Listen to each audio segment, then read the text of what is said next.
Karim a 32 ans aujourd'hui. Ouais. Comment vous vous projetez dans les années qui viennent? Il est évident que vous êtes la seule personne qui est très très proche de lui. Comment ça peut se passer dans les années qui viennent et un peu plus tard encore? Il y a 10 ans, je ne savais pas où on serait aujourd'hui. Donc aujourd'hui, je ne sais pas où on sera dans 10 ans.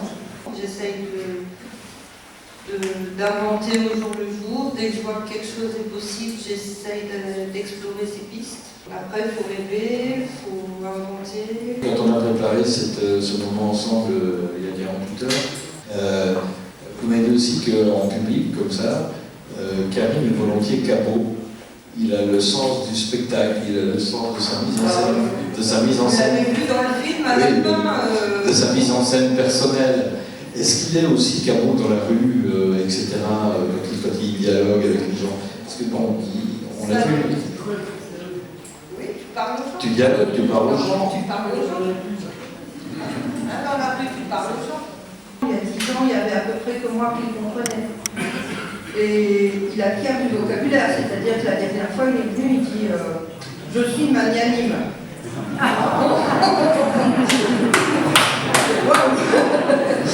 Donc il vient avec des mots comme ça qui rentrent dans sa tête et qu'il utilise, alors bon escient ou pas, mais le vocabulaire rentre. Donc j'ai commencé très tard avec Karim. Maintenant les mamans commencent beaucoup plus tôt et il faut commencer avec l'autisme très très tôt parce qu'il y a 15% d'autistes Asperger, donc ça c'est les très intelligents qu'on voit partout, enfin qu'on nous montre partout parce que les autres on ne les montre pas.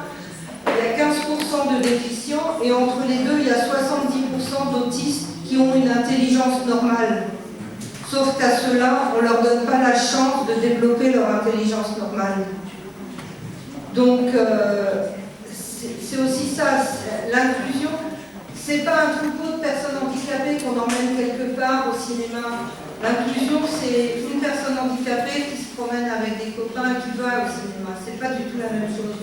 Avant-hier, j'étais en ville et il y avait un groupe de 30 jeunes qui venaient d'un autre pays. Alors je ne comprenais pas la langue, c'était pas de l'allemand, mais je pense que c'était une langue nordique.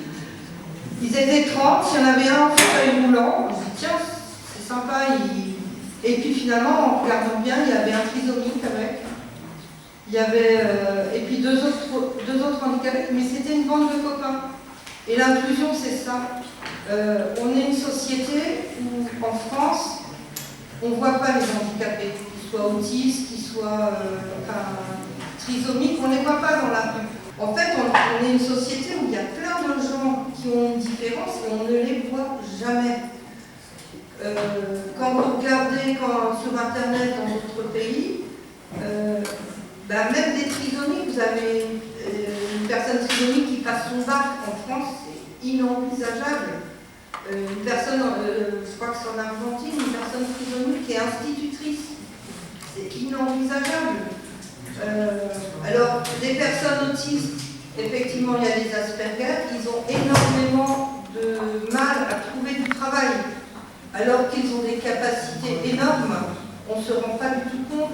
Qui connaît les Pokémon? Le papa des Pokémon, c'est un autiste. Voilà. Qui se sert de Microsoft? Le créateur de Microsoft, c'est un autiste. Qui utilise Facebook? C'est aussi un autiste. Donc, quelque part, les autistes, ils peuvent amener beaucoup de choses, sauf que chez nous, on les met dans des asiles psychiatriques sous convention. Moi, j'ai vécu une expérience fantastique en allant en Irlande. Les gens chez qui j'avais été m'ont dit tu verras, les Irlandais, l'autisme, ils connaissent, il n'y a pas de problème. À un moment, je me suis retrouvée avec Karim qui ne voulait pas faire une activité. Je ne parle pas l'anglais, j'ai fait monsieur, il est autiste.